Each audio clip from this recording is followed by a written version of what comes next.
There's this guy that is passed away now, Kool-Aid. Rest in peace. You can look him up. He was a comic for a long time. Good dude. Now, he passed sometime before this happened, but me and Cocksucker went to the jazz club. There was an open mic there. I forget who was hosting that night. I'm hearing all the shit. I'm hearing all the heavy hitters. People tearing the motherfucker up. And I'm like, alright. Well, I ordered this food, everything else. I am going up. But I'm not doing my normal shit. My normal shit ain't gonna hit. And I ain't feeling like being a goddamn parrot.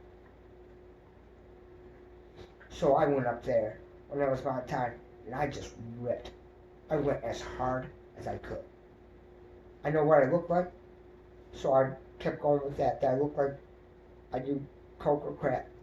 And, talking back and forth with the dealers, joking with them real quick because they're in the building. You know who they are. All you have to do is look.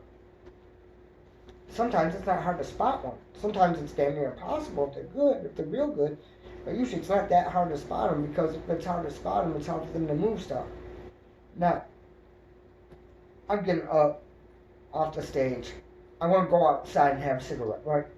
Like, that was my thing. It was from the stage, outside immediately. Every set, without fail, I'm out the door. It's not that I'm not trying to catch the next person. It's, I just did 5. I'm going to take my 5 outside and call them right, do whatever it is. Have the smoke, figure it out. Whatever it's called for that. Got so high and the story got so long-winded that I forgot where I was at. So, at the jazz club, I get off that stage, I go out for a smoke. There's a guy that stops me real quick on the way out. Now, he introduces himself. And I'm like, oh shit, alright, really? And he's like, yeah. So, we go outside, talk. I go buy a Nate After Dude, right? If you don't know what that is, that's alright. But I go and buy Nate the weed. Good shit. After Dude. He's like, hey, next week, here's a spot. No money, but come through. There's a spot for you on that stage that night. Alright? Yes, sir. I'll be there. Alright? Now, I'm going to put names in this because there are no names. So, the show is some guy I don't know, I don't remember his name, that bombed and I bombed. Okay, I'm not going to lie and say I did good. I did shit that night. But the other comics were Josh Adams and Downtown Tony Brown. Josh Adams is a draw and a heavyweight. I've done a lot of shows with him, and he can be an absolute killer, put in the right situation, in the right room. He'll tear up the fucking shreds, and I've seen it happen multiple times without him batting a fucking eye. Guy can be a fucking madman with it. Much respect. Much respect. The other one is Downtown Tony Brown. Old school. We're talking 90s. He was a no name. Right? He did Bad Boys of Comedy. Yeah, that means he met P. Diddy, but that's whatever. He got on that show. And I already knew Josh, right? But also because we're on the east side. People that don't know the city, this is kind of going to be how I break it down. Now, Brightmoor's west side. Brightmoor can be bad. To me, it's one of the craziest spots on the west that I've been in. There's probably crazier, but yeah, I don't know. So, southwest, that's Mexican. Not fully, but that's the main spot you're going to see it. That part of, let's say, the east side, good fucking luck. Good luck. Alright, actually, let me diverge real quick. So, a long time ago, I have this car, and I go and try to do this thing, right? Like, way out. and it doesn't turn out well, right?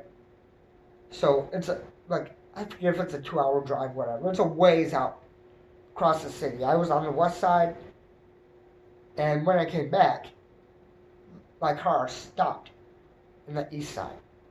It was smoking real bad, shit like that. It was fucking horrible. Now, not all crackheads are bad people. I'm going to tell you that flat. I met one and knew another one that were good people. This guy and his girl or his wife or whatever, they spot me. They're like, hey, get in the car. It's safe out here for you. I'm like, on the freeway, he's like, no, in this area. Get in. Now, maybe I shouldn't have, but I did. I got in the motherfucker. I was flat broke. And I'm with two crackheads. They smoke crack in the car real quick. You know, only time I've been that close to it, because I always try to stay away from that shit. Know how it affects people and shit. So, right. So I think I'm in trouble around. We go to their apartment. He gathers some phones and shit to sell on the street, and you know, they both take a shot or something. Could be coke, could be crack, could be heroin. I don't know. I didn't see how they made it. I just saw one of them shoot it up, and I know for a fact the other one did. We go to a crack house, and then, you know, we get a few bucks together. I buy a belt for the car, try to put that on, and I'm all day now alone in this parking lot, right? Working on my car, hoping that as soon as I start it won't start fucking smoking. But every time I do, it's fucking smoking. Bad to the point I can't see. Right? Like, not in the car, but out of it. So, shit. I had to call my dad. I'm like, meet me over here. You know, there's something wrong with the car and shit. We tried to fix it, it just, you know, it wasn't doing. Unfortunately.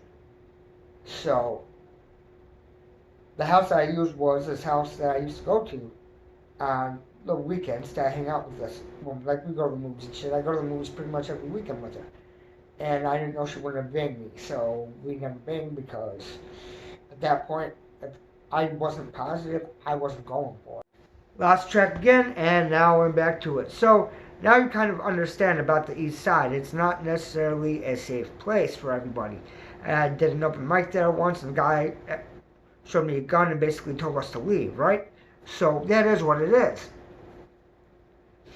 But here I am going to the East Side again to do a show.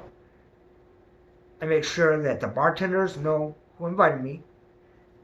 As soon as he's there, I come say hi, make sure everything's right. I'm with this person, so don't think whatever. You know, I don't need any of those kind of motherfucking problems. Now, I smoked weed with him. I shouldn't have. The stuff that he sold me was weaker than the stuff that he was smoking. So I have a few puffs of this blunt. My heart's beating out of my chest. I'm trying to control myself. And I can't control myself that well. Like, think I forget how to stand, and at one point I think I forget how to breathe. And I try to bring my set, but I'm fucking panicking. Now, no fights, no anything happened, but, you know, it's just one of those things. But even with that, I was able to talk to him downtown for a while. And that was a bright point.